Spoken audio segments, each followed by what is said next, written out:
come on out. We've seen this play out where groups of marginalized people that are in situations that at some point it becomes enough for the population. It's always difficult though, because what happens is this. What happens in the Floyd George case, which is taking place right now in Minneapolis, it's not the same as what took place with this 20-year-old being shot. But you can understand how people are on edge.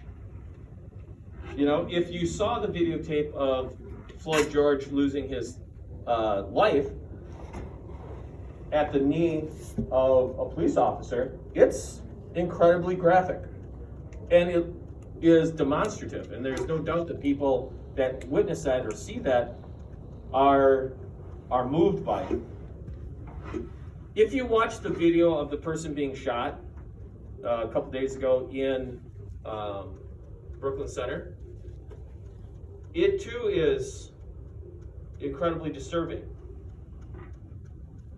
There are people that will say right now, how could a 27-year veteran on the police make the mistake of grabbing their gun instead of their taser?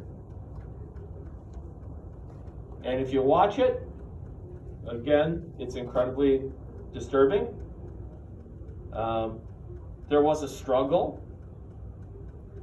You know, the whole case is obviously being now litigated in the court of public opinion. And there's definitely people that say this was another example of racial bias being played out between police and people of color. And I can't sit here and say that bias and implicit racism doesn't exist. It does. We know it does. For that lady police officer to scream taser, taser, taser, taser, firing her gun, and then she says, and I parted it, but she says, oh shit, I shot him. Now, and you can immediately see in the face of the other officer, her partner, who's a African American, it's just this disbelief. The driver drives off and crashes into a pole. Of course, he dies. Folks, we are in the middle of something big in this country right now.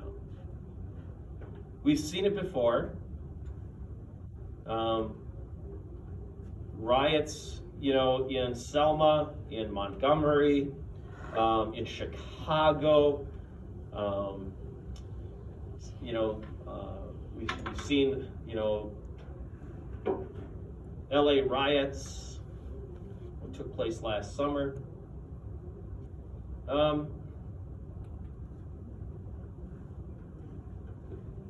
As much as individual situations can divide us, because some people can see this video and say, why was he struggling? If he would have just listened, none of this would have happened, right? And then others that are saying, this is, again, would a white person have been handled this way? And I think there's definitely people on both sides that can argue these things.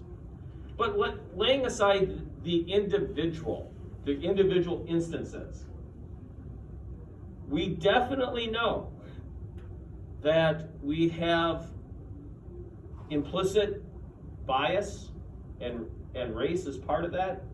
We do know that our institutions have issues that they have to deal with racism.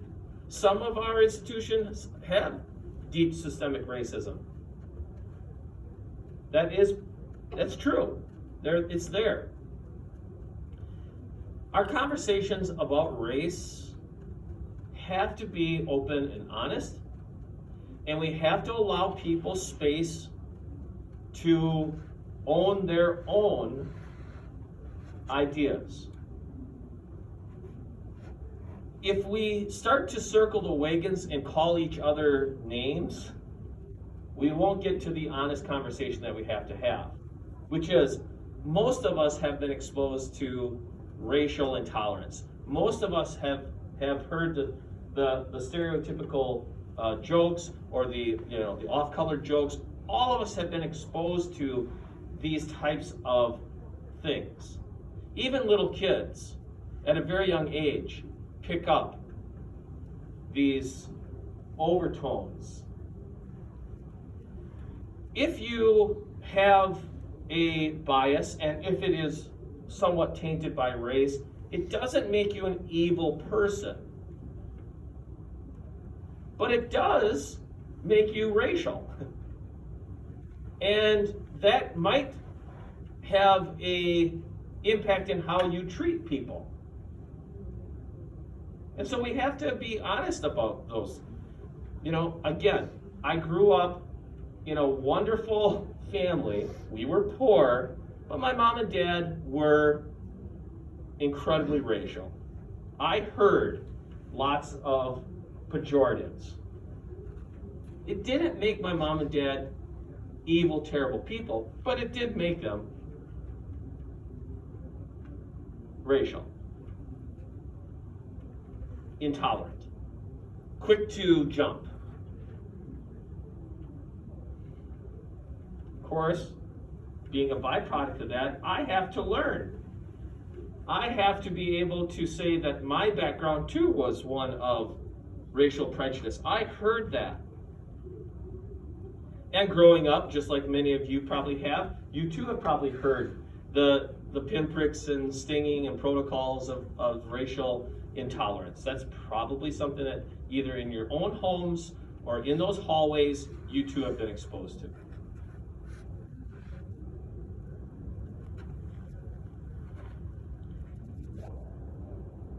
History doesn't move fast enough sometimes. And I think there's a lot of people that want social justice right now, and you can't blame them. You can't blame people for wanting it right now. Enough of this. This is not right, and it needs to end, and we need to do this immediately. And I get it. But I also know how systems work and how institutions work. And I know they don't work very fast. All I can say is this. Today there is a trial taking place in Minneapolis. Derek Chauvin is on trial for the murder of Floyd George. That may not have ever happened 25 years ago.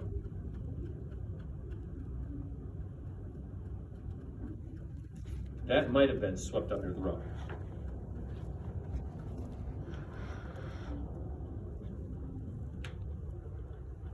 There are changes that are taking place in our society, and these conversations are taking place, and people are trying to understand, and there is a social justice movement in our society that once again is